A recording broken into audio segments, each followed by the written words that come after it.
이 시간 우리 하나님의 말씀은 사도행전 27장입니다. 사도행전 27장 우리 27절부터 32절 말씀까지 제가 봉독해 드리도록 하겠습니다. 사도행전 27장 27절부터 32절 말씀까지가 되겠습니다.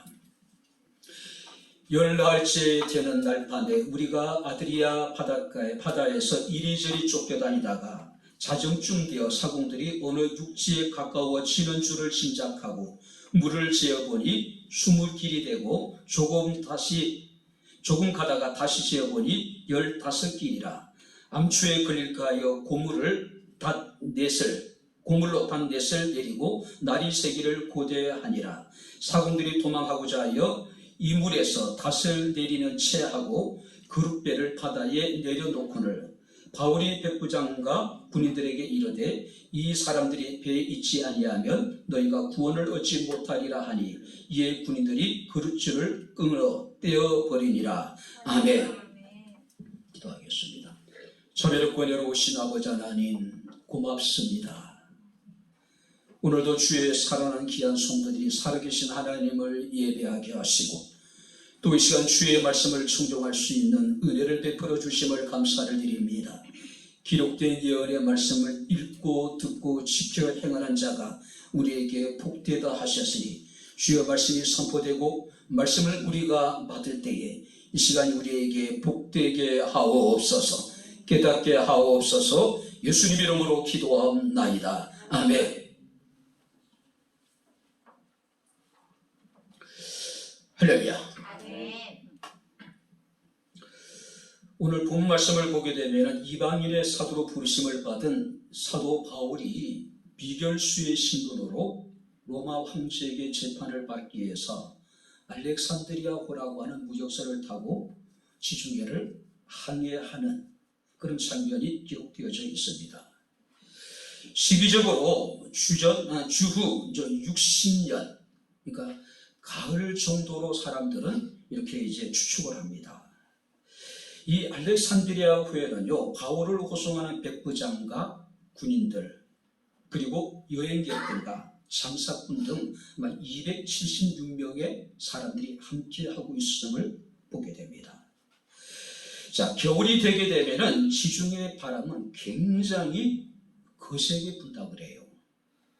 그래서 이 바울은 시기적으로 지중해를 항해하는 것이 합당치 않다고 여겼습니다. 그래서 백부장에게 이르기를 우리가 여기서 미양에서 겨울을 내고 내년 봄에 로마로 출발하는 것이 어떻겠느냐라고 이야기를 해요.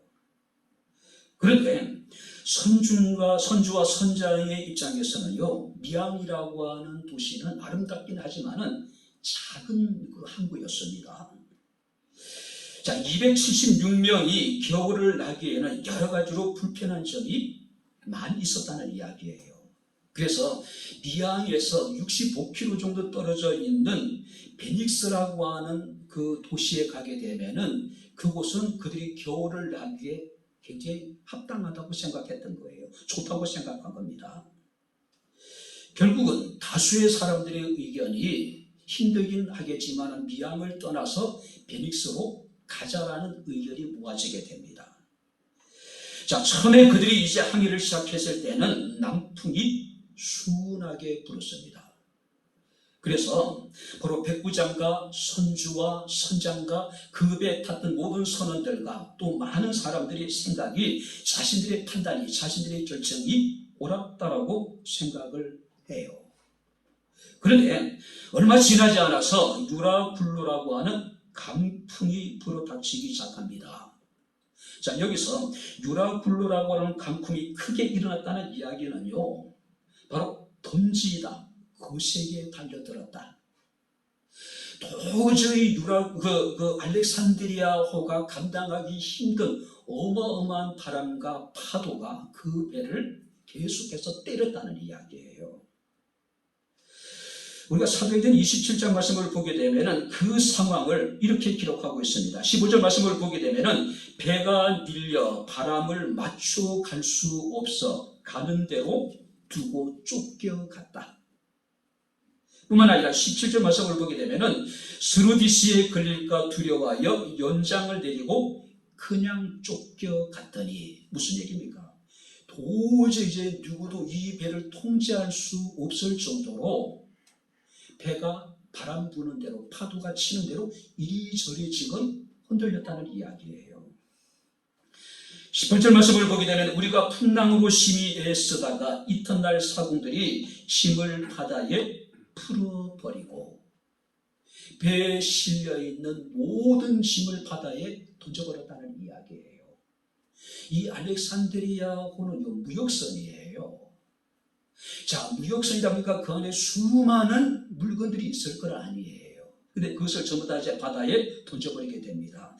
그리고 19절 말씀을 보니까 사흘째 되는 날에는 배의 기구를 저희 손으로 내어버렸다. 배가 항해하는 데 필요한 모든 기구들도 바다에 던져버려야 될 정도로 상황이 심각했습니다. 그래서 우리가 20절 말씀을 보게 되면은 여러 날 동안 해와 별도 보이지 아니하고 큰 풍랑이 그대로 있음에 구원의 여망마저 없어졌더라. 이제는 그들이 기대할 수 있는 것이 아무것도 없는 절망적인 상황에 처해지게 되는 모습을 우리가 보게 됩니다. 밤낮 사흘 동안의 풍랑이 계속되니까 모든 사람들이 지금 탈진 상태에 빠져버린 거예요. 그들이 가지고 있는 항해 기술도, 그들이 가지고 있는 경험도, 그들의 어떤 의욕도, 자신감도, 어떤 수단도, 도구도, 방법도, 처방도 무용지물이 되어져 버린 거예요. 이제는 그들이 스스로를 통제할 수 없는 상황 속에서 바람이 불고 파도가 치는 대로 이리저리 배가 끊임없이 흔들리는 거예요. 구원의 여망마저 다 없어졌다는 이야기는 끊임없이 희망이 사라져가고 있는 어떤 절망적인 상태가 계속되어지고 있었다. 이 말씀을 보게 되면 우리 인생을 우리는 항해라고 표현을 하잖아요. 그죠? 저마다 삶의 목적지를 향해서 열심히 달려갑니다. 어떤 사람들은 나름대로 인생의 남풍을 만납니다. 인생의 수풍에 돋았듯이 그 인생이 정말로 물 흐르듯이 잘 흘러가요. 반면에 어떤 사람들의 삶을 보게 되면 감당할 수 없는 큰 풍랑으로 인해 가지고 큰 난항에 빠지는 경우도 있습니다. 인생의 광풍 앞에서 인생을 포기하고 싶을 만큼 절망적인 상태에 이르기도 합니다. 오늘 시작 우리는 알렉산드리아호가 지중해를 항해하는 과정에 만났던 큰 광풍, 그 속에서 우리는 나름대로 어떤 영적인 교훈을 얻을 수가 있을 거예요. 이 위기가 어디서 왔는지, 이 위기 속에 희망이 무엇인지, 이 위기 속에서 그 276명의 사람들이 어떻게 해야 될 것인지 우리가 말씀을 살피기 위해서 우리 함께 은혜를 나누도록 하겠습니다. 먼저 한번 이제 11절 말씀을 같이 한번 보도록 하겠습니다. 11절 다 같이 읽겠습니다. 백부장이 선장과 선주의 말을 바울의 말보다 더 믿더라. 직역을 하게 되면 이 본문은 이렇게 직역됩니다. 그러나 백부장이 바울에 의해 제의된 것보단 선장과 선주에게 한번 따라해 보시면 오히려 설득당했다. 바울이 제안을 해요. 지금 이 지중해를 항해하는 것은 너무나도 어렵다. 배와 짐과 자칫 잘못하면 우리의 생명까지 타격을 입을 수 있다. 그러니 비록 미양이라고 하는 항구가 작고 우리가 이곳에서 겨울을 나기에는 불편하긴 하겠지만은 그래도 우리가 배를 위해서, 우리가 짐을 위해서, 우리가 우리의 생명을 위해서 우리가 미양에서 시간을 보내자고 이야기를 하는 거예요. 그런데 백부장이 바울에 의해서 제의된 것보다 선장과 선주의 말에 오히려 설득을 당했다. 설득을 당했다. 21절 말씀을 보게 되면 여러 사람이 오래 먹지 못하였으며 바울이 가운데 서서 말하되 여러분이여 내 말을 듣고 글에 대해서 떠나지 아니하여 이 타격과 손상을 면하였더라면 좋을 뻔하였다. 알렉산드리아호의 위기는 어디서 왔습니까? 바로 그들이 사람들의 말에 설득을 당했다는 이야기예요. 바울의 말을 듣고 그레데를 떠나지 않고 그들이 바울의 말을 듣고 미양에 겨울을 보냈더라면 불편하긴 했지만은 그래도 이 타격과 이 손상은 면하였을 것이라고 이야기를 하고 있는 거예요. 우리가 9절 말씀을 보게 되면 여러 날이 걸려 금식하는 절기가 이미 지났다고 이야기하고 있습니다. 항의하기가 굉장히 위태한 상황이라고 이야기를 해요. 그래서 바울이 백부장에게 권했던 거예요. 자, 여기서 금식하는 절기가 이미 지났다는 이야기는, 이 금식하는 절기는 유대인들에게 절기는 대속죄일이에요. 이 대속죄일은 9월 말이나 대부분 10월 초에 있습니다. 자, 브루스라고 하는 신학자에 의하면은 당시 59년에 이 유대인의 대속죄일은 10월 5일이었다 그래요. 10월 5일. 그죠? 그러니까 이 지중해는 가을이 거의 없다시피 해요. 여름이 지나면은 바로 겨울에 들어간단 말이에요. 그리고 10월 5일이라고 하는 것은 바로 겨울이 코앞에 이르는 상황을 의미하고 있는 거예요.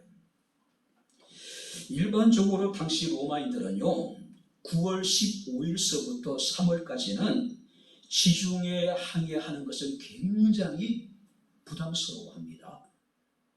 특별히 11월 11일 이후에 지중해를 항해하는 것은 당시 항해 기수로서는 불가능했어요. 11월 달 이후에 지중해를 항해하는 것은 자살행위라고 사람들에게 여겨지고 있었단 말이에요. 그러니 자, 10월 5일이라고 하는 시간은 생각하기에 따라서 모험을 감행해 볼 만한 그런 상황이라고 생각될 수도 있어요. 잘하면은 로마까지 충분히 갈 수도 있을 것이고 잘못하면은 큰 타격을 입을 수 있는 그런 상황이었어요.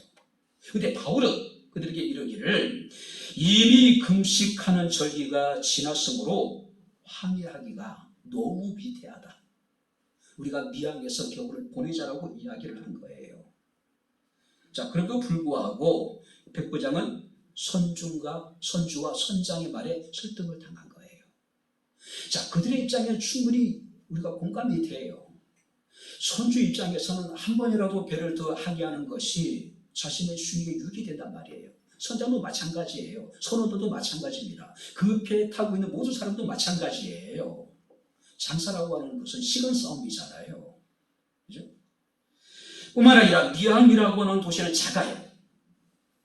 276명의 겨울을 나기에는 턱없이 부족하다고 생각될 수도 있었을 거예요. 그리고 문제는 뭐냐면은 여러 가지 그들이 겨울 동안에 지내기에 미양은 부적합해요. 큰 도시에 가야지 술집도 있고 여러 가지 어떤 즐길 수 있는 겨울을 날 수 있는 그런 시설들이 있을 건 아니에요. 그죠?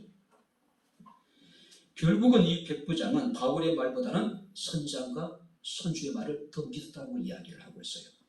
그런데 단지 선장과 선주의 말만을 믿었을까요? 성경 말씀을 보니까 이렇게 보고 있습니다. 12절에 그 항구가 겨울을 지내기에 불편함으로 그 길을 떠나 아무쪼록 베닉스에 가서 겨울을 지내자 하는 자가 더 많으니. 무슨 얘기예요? 그들이 의견이 부분했던 것 같아요.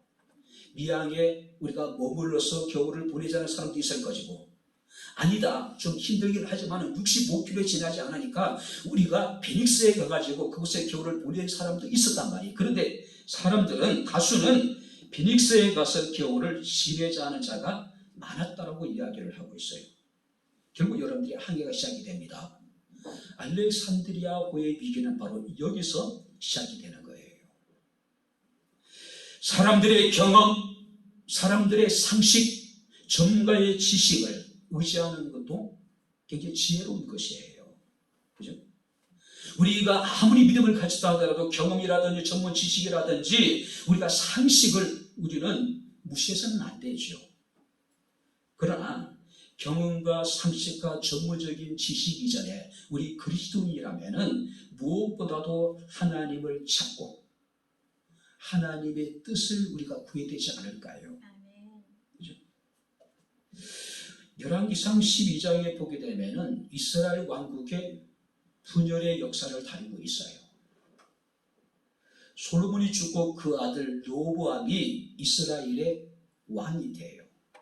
그런데 이 솔로몬의 40년의 통치 기간 동안에 이 이스라엘 백성들은 엄청난 토목 공사로 인해 가지고 그들은 부역의 동원이 돼요. 백성들의 삶은 그야말로 지치대로 지쳐 있었단 말이에요.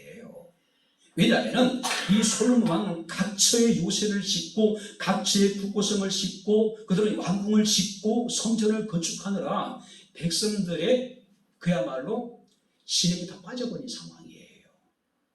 그러던 차에 솔로몬이 죽고 그 아들 르호보암이 이스라엘 왕이 됩니다. 그런데 유다 지파를 제외한 북쪽의 10지파가 여로보암이라는 사람을 세워서 왕과 단판을 짓습니다. 그들의 요구조항이 뭐냐면은 왕에 붙이는 우리에게 무거운 멍에를 매게 했고 고역과 멍에로 인해서 우리는 지치고 우리는 너무 힘들다. 그러니 우리의 멍에를 좀 가볍게 해 주십시오. 만약에 왕이 우리의 멍에를 가볍게 해 주기만 하면 우리는 영원히 왕의 종이 되겠습니다. 그때 솔로몬의 아들이었던 르호보암이 솔로몬 시대의 원로 대신들과 상의를 해요. 유다와 베냐민 지파를 제외한 10지파 사람들이 여로보암을 대표로 해서 나에게 와서 이런 이야기를 했는데 우리가 어떻게 해야 되겠습니까?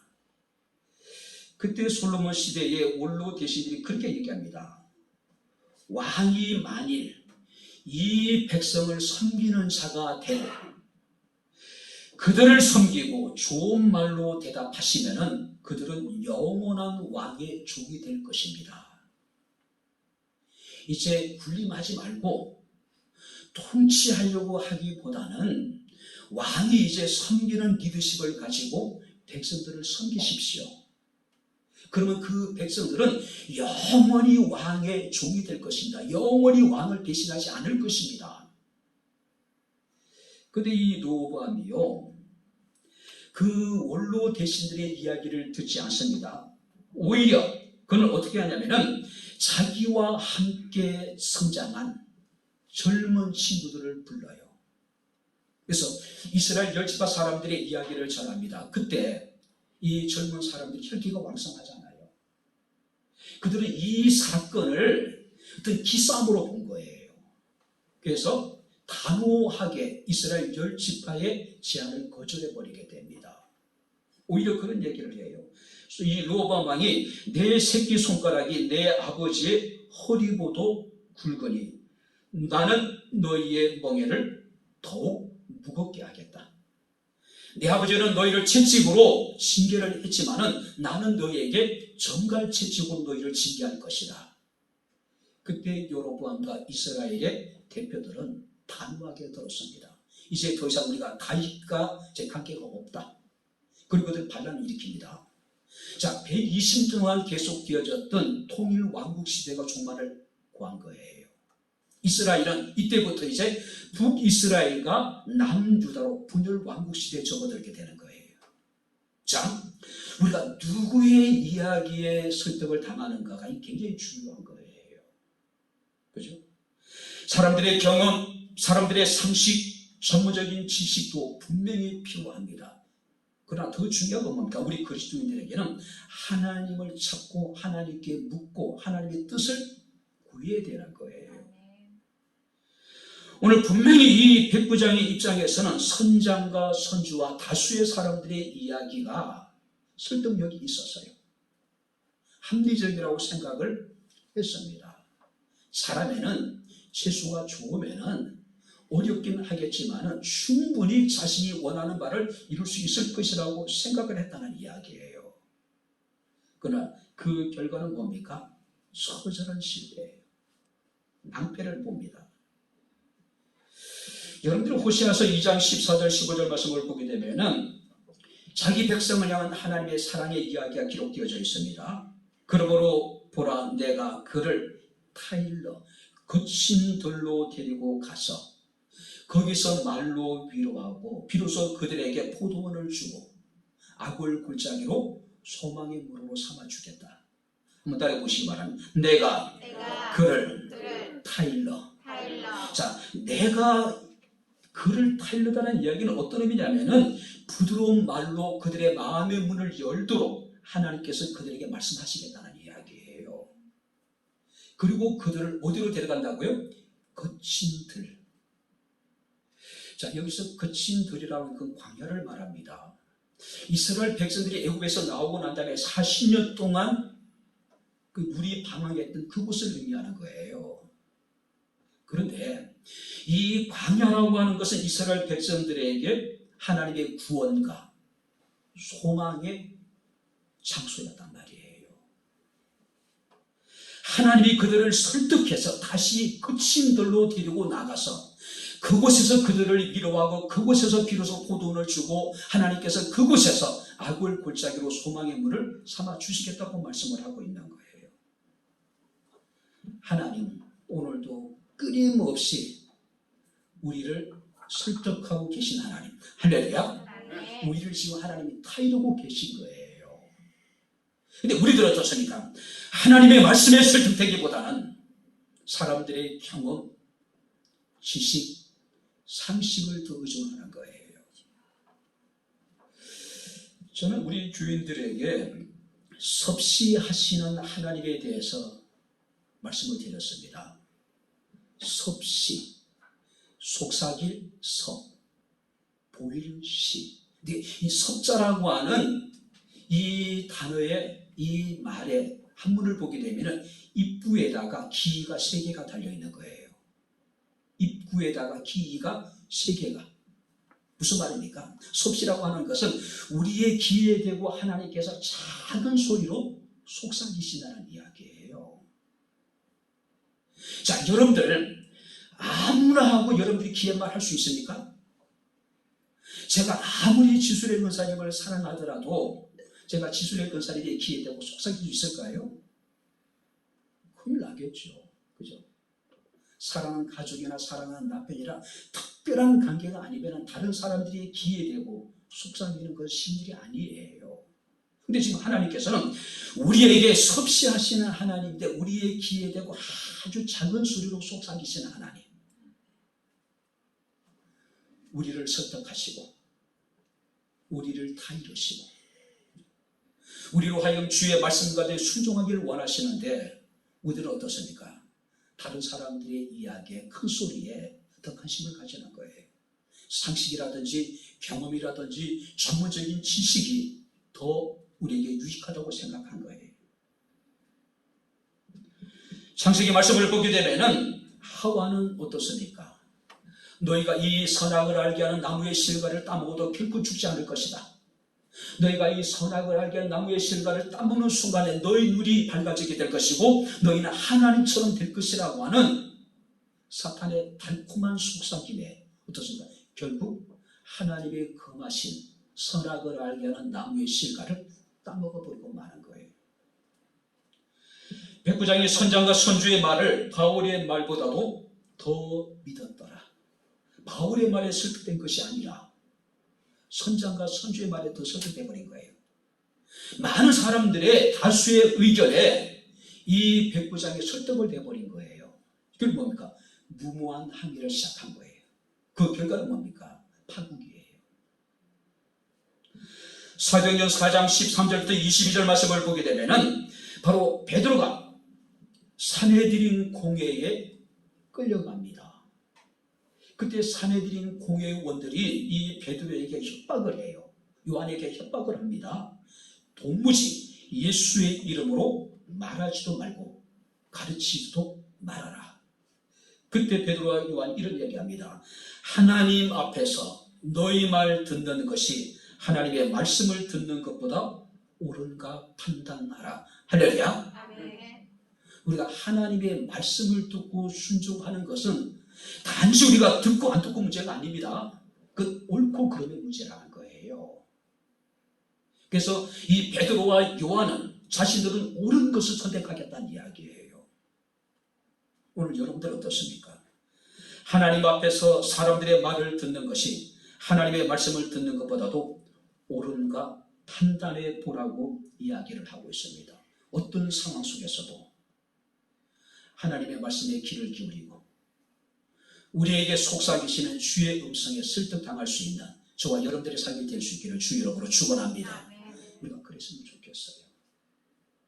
자, 두 번째 말씀을 보시기 바랍니다. 자, 24절 말씀을 우리 같이 읽겠습니다. 24절 다 같이 읽겠습니다.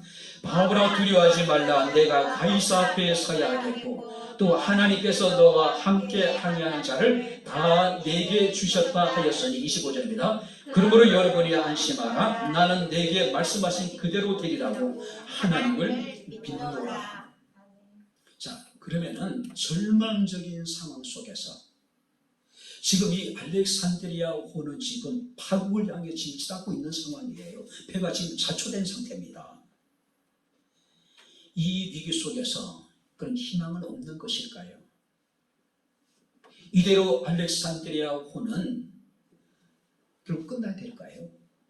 근데 오늘 성경 말씀을 보게 되면은 하나님께서 이 바울에게 나타나셔서 두려워하지 말라고 말씀을 하고 있습니다. 내가 반드시 가이사 로마 황제 앞에 서게 될 것이라고 이야기를 해요. 그리고 하나님께서 말씀하십니다. 내가 너와 항해하는 276명의 생명을 내게 주셨다라고 이야기를 해요. 그때 바울이 고백합니다. 나는 내게 말씀하신 그대로 되리라고. 한번 따라해 보시면 하나님을 믿노라. 하나님께서 말씀하시고 하나님께서 보장하셨으니 나는 하나님이 내게 말씀하신 그대로 되리라고 난 하나님을 믿노라고 이야기를 하고 있는 거예요. 27절 말씀을 보게 되면은 바로 10날째 되는 날 밤에 우리가 아드리아 바다에 이리저리 쫓겨가더니 밤중쯤 되어 사공들이 어느 육지에 가까워지는 줄을 짐작했다. 그러니까 14일 동안 2주 동안 이 배가 그야말로 이리저리 정신없이 지금 요동을 쳤다는 이야기예요. 그리고 밤중쯤 되어 어느 육지에 가까워져 오는 것을 사람들이 느꼈습니다. 그리고 28장에 보게 되면 1절에 우리가 구원을 얻은 후에 안즉 그 섬은 멜리데라 하더라. 자, 여기 보세요. 이 멜리데라고 하는 지금은 몰타라고 하는 섬이에요. 이 이탈리아에 속해 있는 섬이에요. 로마에 가까이 간 거예요. 자, 무역선 알렉산드리아호가 유라굴로라고 하는 강풍에 휩쓸려서 14일 동안 표류를 했어요. 그리고 그들이 도착한 곳이 멜리데라고 하는 섬인데 미항에서 멜리데까지의 거리가 800km예요. 14일 동안 그들은 800km의 거리를 그들은 표류를 한 거예요. 14일 동안 어떤 일이 있었습니까? 배에 탔던 선원들은 자신들이 할 수 있는 최선을 다했어요. 그렇지 않습니까? 짐을 바다에 버렸습니다. 배의 기구를 바다에 버렸어요. 바로 많은 그 곡물들조차도 바다에 다 버렸습니다. 더더욱이 그래도 불구하고 칠흑 같은 어둠이 끝나지 않는 거예요. 여러 날 동안 해와 별이 보이지 아니하고 큰 풍랑이 그대로 있음에 구원의 여망이 다 없어졌다. 구원의 여망이 다 없어졌다. 자, 여기 보세요. 선장의 어떤 지식, 선장의 어떤 항해의 어떤 경험들 다 소용없었다는 이야기예요. 선주의 어떤 경제적인 능력도 소용이 없었다는 이야기예요. 백부장이 가진 로마 군인으로서도 물리적인 힘도 어떤 소용이 없었어요. 다수의 사람들의 힘조차도 이 풍랑 앞에는 그야말로 아무런 힘이 되지 못했습니다. 그런데 바로 성경 말씀을 보니까 자초의 위기에 처해 있던 14일 동안의 위기 속에서 하나님 어느 날 바울을 찾아오셨습니다. 그리고 바울 곁에 서서 말씀하셨습니다. 바울아, 두려워하지 말라. 내가 가이사 앞에 서야 하겠고 또 하나님께서 너와 항해하는 차를 다 내게 주셨다라고 이야기를 합니다. 바울은 확신했어요. 내가 주지 않을 것이라고 하는 것은. 자, 아프리카 선교사에 있던 리빙스턴이라는 사람이 그런 얘기를 합니다. 한번 따라해 보시기 바랍니다. 사명자는 결코 죽지 않는다. 이 땅에서 해야 될 일이 있는 사람은 결코 하나님이 데려가지 않으신다는 이야기예요. 하나님이 주신 사명이 있고 그 사명을 감당해야 될 책임이 있는 사람은 그 사명이 끝나기까지 하나님이 결코 그를 데려가지 않으신다는 이야기예요. 바울에게는 꿈이 있었습니다. 바울에게는 반드시 이루어야 될 하나님이 주신 사명이 있었습니다. 그 꿈이 뭡니까? 그 사명이 뭡니까? 내가 로마도 보아야 할 것이다. 내가 로마에 가서도 하나님이 행하신 일에 내가 증인이 되어야 될 것이라고 하는 꿈이 있었고 사명이 있었어요. 사도행전 23장 11절 말씀을 보게 되면 그날 밤에 주께서 바울 곁에 서서 이르시되 내가 예루살렘에서 나의 일을 증언한 것 같이 로마에서도 증언하여야 하리라. 하나님이 주신 꿈이 있어요. 그가 감당해야 될 하나님으로부터 부여받은 사명이 있단 말이에요. 그 사명이 있기 때문에 결코 유라굴라의 강풍이 아무리 거세다 하더라도 그 강풍이 나를 삼키지 못할 것이라는 이야기예요. 뿐만 아니라 나와 함께한 276명의 사람들의 생명을 해하지 못할 것이라고 이야기하고 있는 거예요. 나는 죽지 않을 것이다. 나는 죽지 않고 살아서 하나님의 뜻을 이룰 것이다라고 하는, 하나님이 내게 준 사명을 감당할 것이라고 하는 믿음이 있었던 거예요. 그런데 현실은 어떻습니까? 배는 자초위기에 처했습니다. 바로 안개와 비바람 때문에 해와 달과 별이 며칠째 지금 보이지 않는 거예요. 배고픔과 추위가 지금 겹치고 있는 상황이에요. 배에 있는 모든 물들은 지금 바다에 던져버린 상황이에요.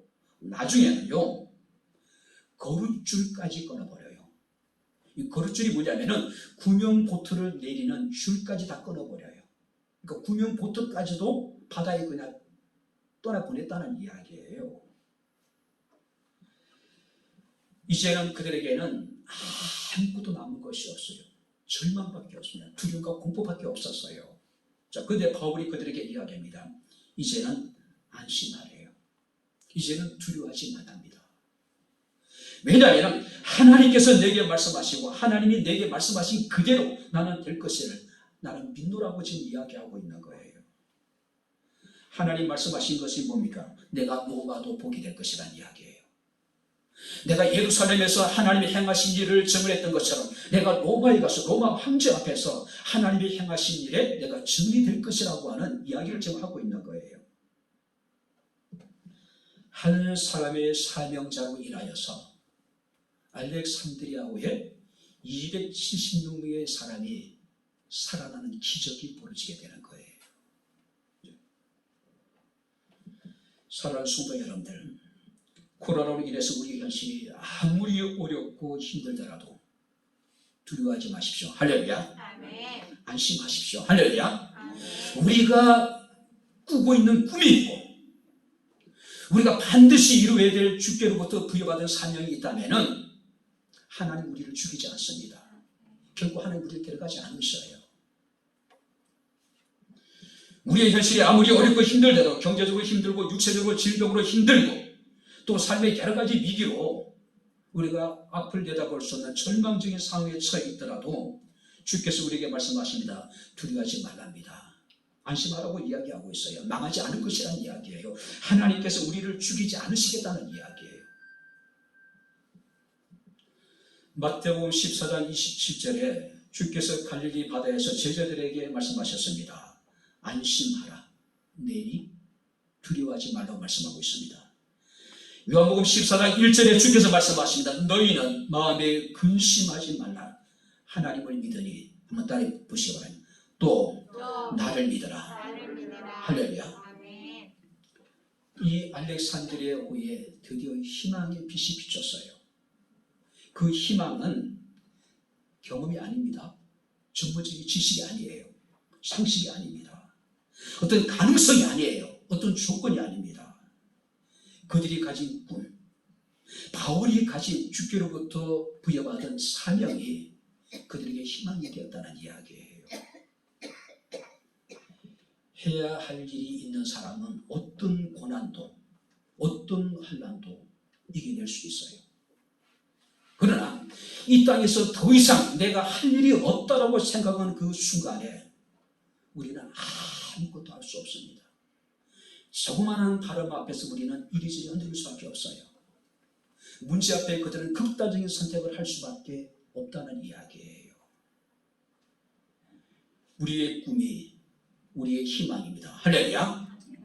주께 받은 우리의 사명이 우리의 희망입니다. 할렐루야. 그 꿈이 있는 이상, 그 사명이 있는 이상 우리는 죽지 않습니다. 우리는 망하지 않아요. 하나님 우리에게 말씀하시면 두려워하지 말래요. 안심하래요. 걱정하지 말라는 이야기예요. 마지막으로 세 번째, 그렇다면 그 배에 있는 사람들은 어떻게 해야 될까요? 오늘 31절 말씀을 우리 다시 한번 보도록 하겠습니다. 30절 다 같이 읽겠습니다. 바울이 백부장과 군인들에게 이르되 이 사람들이 배에 있지 아니하면 너희가 구원을 얻지 못하리라 하니. 32절입니다. 이에 군인들이 그릇줄을 끊어떼어 버리니라. 이 사람들이 배에 있지 아니하면 너희가 구원을 얻지 못할 것이다. 그랬더니 로마 군인들이 그릇줄을 끊어버렸다. 그릇줄이라고 하는 것은 구명보트를 매달고 있는 줄이에요. 그죠? 왜 그랬을까요? 일부의 사람들이 이제는 내일이면 어느 육지에 그들이 이제 도달할 수 있을 것이라고 생각을 했어요. 그런데 문제는 혹시 이 밤에 어떤 위험이 닥칠지 걱정이 되는 거예요. 이거 다 와서 죽게 된다고 생각한 거예요. 그래서 그들이 생각한 게 뭐냐면은, 그러면 우리가 오늘 밤에 우리가 이 구명보트를 타고 탈출을 하자. 그들이 누구냐면은 선원들이에요. 배가 항해하기 위해서는 반드시 선원들이 필요해요. 문제는 그 선원들 사이에 동요가 일어난 거예요. 그리고 자기네끼리 모여가지고 쑥덕거리는 겁니다. 모의를 하는 거예요. 그들의 결론이 뭡니까? 우리가 닷을 내리는 채 하면서 구명보트를 내려서 구명보트를 타고 이 배를 탈출하자는 거예요. 탈출하자는 거예요. 그런데 바울이 그 낌새를 친 거예요. 그래서 백부장과 로마 군인들에게 이르기를 이 사람들이 이 배에 있지 아니하면 너희가 구원을 얻지 못할 것이다. 무슨 얘기예요? 선장과 선원들이 만약에 이 배에서 탈출을 해버리게 되면은 이 배가 항해하는 데 필요한 선장과 선주가 없다 보니까 결국 뭐예요? 다 죽을 수밖에 없는 상황이에요. 그랬더니 로마 군인들이 바로 그릇줄을 끊어버렸다라고 이야기를 하고 있습니다. 이 선들의 생각은 어떤 생각이었을까요? 다른 사람이야 어찌 됐든 간에 일단 우리가 살고 보자. 그죠? 그래서 그들은 거짓으로 닷을 내리는 시 하면서 구명보트를 내리려고 했던 거예요. 전 국민들을 슬픔에 빠지게 했던 세월호 사건을 우리는 기억을 합니다. 세월호 사건이 진행되는 동안에 이해할 수 없는 어처구니 없는 일들이 우리 사이에 얼마나 많이 벌어졌습니까? 만약에 선장이 방송을 통해서 손실에 남아있는 학생들에게 빨리 밖으로 나오라고 했다면 그 많은 피해자가 발생하지 않았겠죠. 선장이라고 하는 자는 다른 학생들이 혹시 선실 밖으로 나오면 자신이 구조받는데 어떤 걸림돌이 될 거라고 생각했던 것 같아요. 그래서 일부의 자신의 사람들과 함께 몰래 탈출을 하죠. 자신이 선장이라는 것을 차마 사람들에게 보이기 싫었는지 선장의 아마 제복도 벗어버리고 속옷을 입고 탈출을 하잖아요. 그러는 사이에 선실에 있는 수백 명의 어린 학생들이 그냥 물에 수장되는 어처구니 없는 일이 벌어지게 되는 거예요. 자기만 살겠다고. 다른 수백 명의 어린 학생들의 생명이 자신이 구조를 당하는 데 있어서 혹시 걸림돌이 될까봐 그들은 선실에 묶어두고 자기 몸만 벗은 몸으로 속옷으로 빠져나오는 그런 모습을 보게 됩니다. 바울이 이야기합니다. 이 사람들이 배에 있지 아니하면 너희가 구원을 얻으리라. 정상적인 사고를 가진 사람이라면 끝까지 배에 함께 해야죠. 배의 마지막과 시우를 같이 맞아야 돼요. 그러면서 이제 손실에 있는 사람들을, 다른 사람들을 구조해야 될 책임 있는 사람이 지 혼자 살겠다고. 수백 명의 어린 아이들을 손실에서 나오지 말고 가만히 있으라고 그러고 자기만 도망쳐 나온 거예요. 바울이 이야기합니다. 이 사람들이 배에 있지 않으면 너희가 구원을 얻지 못할 것이라고 이야기를 하고 있습니다. 힘도 버렸습니다. 기구도 버렸어요. 모든 곡식도 버렸습니다. 국력법도 줄도 끊어버렸습니다. 이제는 아무것도 기대할 수 없는 것이 없어요. 이제는 오직 그들이 기대할 수 있는 건 뭡니까? 하나님의 도우심밖에 더 이상 없는 거예요. 그죠? 죽으나 사나 이제 그들은 배 안에 있어야 돼요.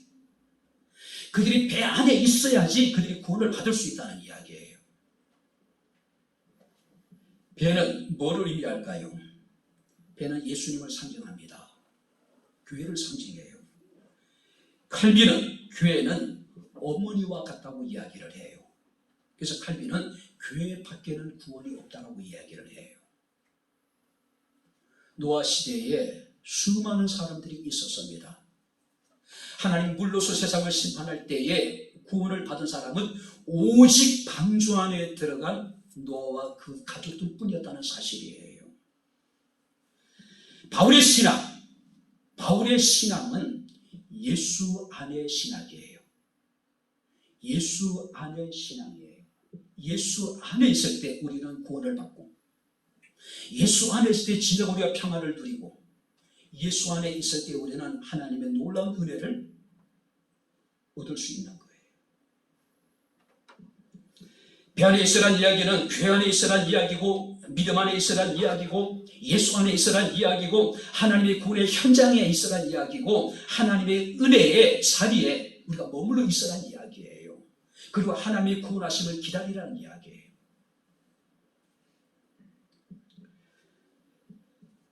예전에 저희 선배 목사님이 서울에서 목회를 하셨습니다. 저희가 이제 모임이 있어 그 교회에 갔을 때 그때 교인 수가 한 120명 정도 됐어요. 근데 교회가 이제 성장을 해요. 그리고 이제 신도시 지역에, 그 노원구 신도시 지역에 큰 땅을 매입을 하고 교회 건축에 들어가요. 수십억, 어마어마한 규모에. 처음에는 열심히 교인들이 참석을 합니다. 근데 시간이 지나면서 이제 서서히 사람들이 생각들이 달라지는 거예요. 속절히 사람들이 교회를 떠나기 시작합니다. 그때 목사님 하셨던 이야기가 있어요. 교인들에게. 당신들에게 아무것도 내가 원하지 않는다. 힘들 테니까 그냥 교회 안에 나만 있어달라. 오늘 성경 우리에게 말씀하고 있습니다. 아무리 우리의 현실이 어렵고 힘들더라도 배 안에 있어라. 교회 안에 있어라. 믿음 안에 있어라. 예수 안에 있어라. 하나님의 구원의 현장에 머물러 있어라. 하나님의 은혜의 자리에 있으라고 이야기하고 있는 거예요. 사도행전 14장 말씀을 보니까 바울이 루스드라고 하는 지역에서 복음을 전합니다. 그런데 이고니온과 안디옥에 사는 유대인들이 루스드라고 하는 지역까지 와요. 그리고 바울을 죽도록 해버려요. 결국은 바울의 제자들이 바울이 죽은 줄 알고, 또 여러분들이 이 루스드라의 유대인들이 바울이 죽은 줄 알고 성 밖으로 던져버려요. 그런데 바울이 기적적으로 일어납니다. 그리고 다시 데베라고 하는 지역에 가서 복음을 전하고, 다시 루스드라라고 하는 곳에 복음을 전하고, 다시 안디옥과 이고니온, 그러니까 자신을 죽이려고 안디옥과 이고니온이라는 지역의 사람들이 찾아왔었는데, 그 사람들이 맞아 죽을 뻔했는데 다시 그 사람들이 살고 있는 그곳으로 들어가요. 그곳에 다시 복음을 전해요. 그리고 바울이 그곳을 떠나면서 제자들에게 이렇게 얘기합니다. 마음을 굳게 하고 믿음 안에 있어라. 할렐루야. 자신이 죽을 뻔한 상황 속에서도 다시 그 자리에 가서 복음을 전하고, 주의 제자들에게 이르기를 마음을 굳게 하고 믿음 안에 있어라. 지금 오늘 본문에 보니까 배 안에 머물러 있으라는 이야기예요. 은혜 안에 머물러 있으라는 이야기예요. 하나님의 구원의 현장에 계속해서 머물러 있으라는 이야기예요. 두려워하지 말고 안심하고, 내가 제대로 된 그리스도인인지 아니면 무늬만 그리스도인인지, 내가 정말로 예수 중심의 뿌리를 받고 사는 그리스도인인지 아니면은 표리부동한 그리스도인인지 알 수 있는 원칙이 하나가 있습니다. 삶의 위기를 당할 때, 어렵고 힘든 일을 당할 때 내가 어떻게 반응하느냐, 내가 그 상황 속에서 내가 어디에 있느냐가 중요한 거예요. 어디에 있느냐. 사도 바울은 골로새 교회 성도들에게 이렇게 이야기합니다. 그러므로 너희가 그리스도 예수를 주로 받았으니 그 안에서 행하고, 그 안에 뿌리를 받고, 그 안에서 세움을 받고, 그 안에서 교훈을 받은 대로 믿음에 굳게 서서 그 안에 감사함을 넘치게 하라. 할렐루야. 그 안에 머물러 있어야 돼요. 그 안에. 바울은 이야기합니다. 배 안에 머물러 있으라고 이야기합니다. 교회 안에 머물고 있고, 믿음 안에 머물러 있고, 예수 안에 머물러 있고, 하나님의 구원의 현장에 머물러 있고, 하나님의 은혜의 자리에 머물러서 떠나지 말라는 이야기예요. 떠나지 말라는 이야기예요. 왜 그럴까요? 사도행전 4장 12절에 다른 이로서는 구원을 얻을 수 없나니 천하 인간의 구원을 얻을 만한 다른 이름을 우리에게 주신 일이 없음이라고 이야기하고 있어요. 왜 우리가 배 안에 머물러 있어야 될까요? 왜 우리가 교회 안에, 왜 우리가 믿음 안에, 우리가 예수 안에 하나님의 구원의 현장, 하나님 은혜의 자리에 머물러 있어야 될까요? 구원을 얻을 수 있는 다른 방법이 없어요. 할렐루야. 오직 예수 안에 우리는 구원을 받을 수 있는 거예요. 이제 말씀을 마칩니다. 세상에 얼마나 많은 사람들이 그저 육신의 생각만을 쫓아서 살아가고 있는지 모릅니다. 하나님의 말씀과 하나님의 뜻을 그들은 무시합니다.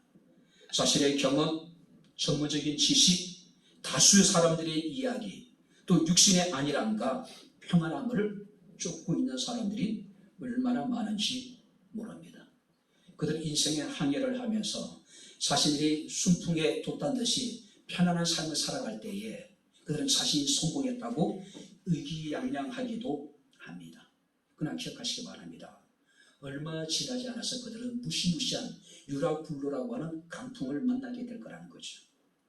설사 그들이 이 땅에 사는 동안에 유라굴로라고 하는 강풍을 만나지 않는다 하더라도 인생의 마지막 순간까지 그들이 형통했다라고 생각할지는 모르지만 그들이 모르는 것이 있습니다. 그 후에는 엄청난 고통의 순간들이, 그 후에는 엄청난 풍랑이 휘몰아칠 시골들이 영원히 계속될 것이라고 하는 사실을 사람들은 망각하고 있는 거예요. 한 번 죽는 건 사람에게 정해진 것입니다. 할렐루야. 그 후에는 심판이 있습니다. 우리는 영원한 낙을 누리게 될 것이지만 예수 밖에 있는 사람들은 영원한 형벌을 받게 될 것이라는 이야기예요. 말씀을 마칩니다. 어떤 상황 속에서도 하나님의 말씀에 귀를 기울이고 하나님의 말씀에 우리가 설득되고 순종할 수 있는 삶. 우리에게 꿈이 있다면, 우리에게 사명이 있다면, 우리의 희망은, 우리가 가진 그 꿈이, 우리의 사명이 우리의 희망이 될 수 있다는 사실을 우리가 기억을 해야 됩니다. 어떤 상황 속에서도 우리가, 바울은 배 안에 머물러 있어야지 구원을 받는다고 얘기합니다. 교회 안에 머물러 있고, 믿음 안에 머물러 있고, 예수 안에 머물러 있고, 하나님의 구원의 현장을 떠나지 않냐고, 하나님의 은혜의 자리를 우리가 끝까지 지켜나갈 수 있다. 바로 저와 여러분들의 삶이 될 수 있기를 주님의 이름으로 축원합니다. 기도하겠습니다. 하나님 아버지, 하나님의 은혜와 사랑을 진심으로 감사를 드립니다. 주께서 오늘도 저희들을 사랑하시고 우리에게 귀한 은혜를 베풀어 주셔서 말씀 가운데 우리가 은혜를 받을 수 있는 은총을 내려주심을 감사를 드립니다. 아버지 하나님이여, 오직 주의 음성에 귀를 기울이게 하시고 우리의 꿈이, 우리의 사명이, 우리의 희망됨을 우리가 확신하게 하시고 어떤 상황 속에서도 예수 안에, 믿음 안에 우리가 아버지 하나님의 이 시간 거할 수 있는 저희들의 삶이 되게 하옵소서. 예수님 이름으로 기도하옵나이다. 아멘. 이제는 우리 주 예수 그리스도의 은혜와 하나님의 크신 사랑과 성령님의 교통 교제의 제 충만 역사 인도하시니 어떤 삶의 위기가 찾아오더라도 어떤 고난과 환난과 핍박 속에서도 주를 떠나지 아니하며 예수 안에 머물며 어떤 고난과 시련과 역경도 능히 이겨나가기를 소원하는 주의 사랑하는 모든 성도들 머리머리 위에, 저들의 가정과 직장과 사업장과 이 교회와 이 나라 이 민족 위에 지금부터 영원토록 함께 있을지어다.